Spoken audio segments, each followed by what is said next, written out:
Good morning, my friends. What up? Well, we know what time it is. Definitely time for a cup of coffee. Beautiful early morning out here. The sun's coming up. The ocean's calm. Marine layer's almost burned off. What can I say? This is Coffee with Len, coming to you from my deck overlooking the magnificent Pacific Ocean in Baja, California. Today's question, where are the bears? Now, that may seem like a very strange question. I saw a story a couple of days ago. Stay with me here. I saw a story a couple of days ago where some tourists in Yellowstone who had come a long ways and spent a lot of money to visit Yellowstone National Park wrote a letter to I'm not sure who they addressed it to, the Forest Service, the Rangers, whoever, admonishing them for not training the bears properly.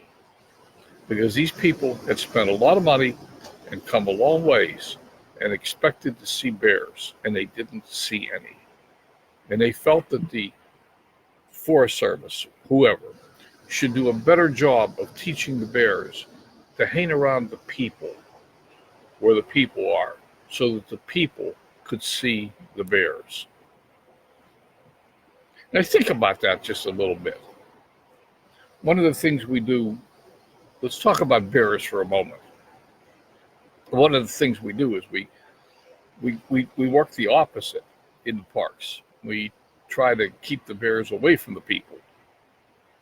Bears tend to eat people, it's like they tend to hurt them. These are not tame animals, they're wild animals.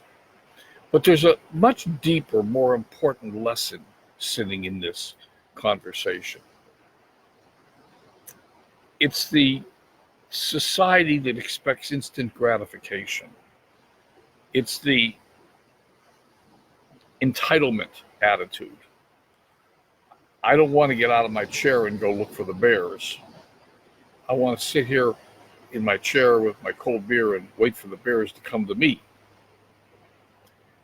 It's indicative of a illness that's running through society, not for everyone, but for some, for many. The idea that the society will cater to us, that somehow we're entitled. We're entitled to be taken care of, to have medical care, to have food stamps. We're entitled to whatever.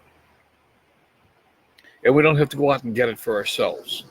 You see, the bedrock principle of capitalism is that we have to go get it for ourselves. The bedrock principle of socialism is that somebody will bring it to us. Now, the world has shown us over and over and over and over again that socialism doesn't work.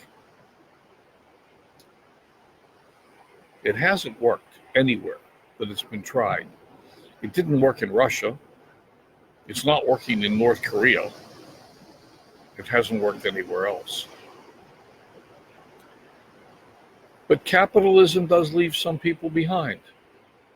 Some people have more than others. It becomes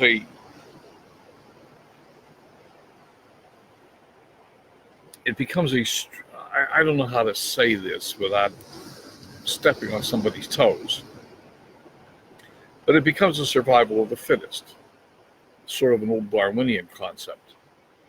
He who works the hardest gets the most. Notice how I said that. He or she who works the hardest gets the most. What we've seen in socialism is nobody has any motivation to do anything at all because everybody gets the same thing anyhow. So why bother? There's no motivation. And so it is with the bears. The bears aren't going to come to you. You have to go find the bears. And so it is in life. So it is with the law of attraction. So it is with everything we do. Hello, There come the comment. Yen, Cynthia, good morning. Jamie, good morning. Linda, hello, Linda. Good morning. Good morning. So, I don't know how many of you were on in the beginning. So let me circle back and summarize this. There was a letter written recently to the Park Service in Yellowstone by some tourists who were complaining that the bears should be better trained because they came a long ways and spent a lot of money, and they expected to see bears and they didn't see any. And they wanted the Park Service to make sure the bears understood that they were supposed to be around where the people are so the people could see them. And I was going way out of my normal sort of reach to talk about how that attitude has permeated our society in many ways. Hello, Betty. Good morning. Taki, good morning. That attitude has permeated our society in many ways with the idea that people expect the society to do things for them. And I was comparing capitalism to socialism. You know, we've seen over the years, socialism hasn't worked anywhere. And in a socialistic society where people just expect to be given things, there is no motivation for anybody to do anything. But in a capitalist society, there's motivation. The harder you work, the more you can have. The bears were supposed to be there. Yes, Cynthia. Yes, that was this letter that was written. And I was just making the comment that we need to clean that out of our society and understand that socialism hasn't worked anywhere. Capitalism has been a very successful endeavor. It has its flaws. I'm not saying it's perfect. I'm not saying it can't be made better. It's not perfect. But some people do get left behind in a capitalistic society where people have to go out and work. And yeah, is it a good thing to reach out a helping hand to the people that get left behind and help them? Absolutely. But should we teach people to be dependent on that help? Absolutely not. I mean, we have generations of people. We have people that have been on welfare for generations. It's become a way of life. We need to fix that problem. That, in my opinion, is a problem. On the other hand, we have veterans on the street who can't get a place to live. That's a problem. We need to fix that problem. So I think that there are things that we can do in our society to make it better. But the fundamental bedrock principle is that you got to get out of bed and go to work in the morning for the things that you want. And if you want to find the bears, you need to go look for them. They're out there, but they're not going to come to you. And that's the way the law of attraction works, isn't it? If you want something in your life, you got to go get it. Action. Massive action. Some people just don't want to work. Yeah, right. Right, Cynthia. At any rate, that's all for today. I hope you're going to have a wonderful day. Remember to be happy. Remember to be compassionate. The world needs a lot more of that. We'll talk again tomorrow. Thank you, everybody, for coming. Cynthia, Taki, Betty, good to see you. And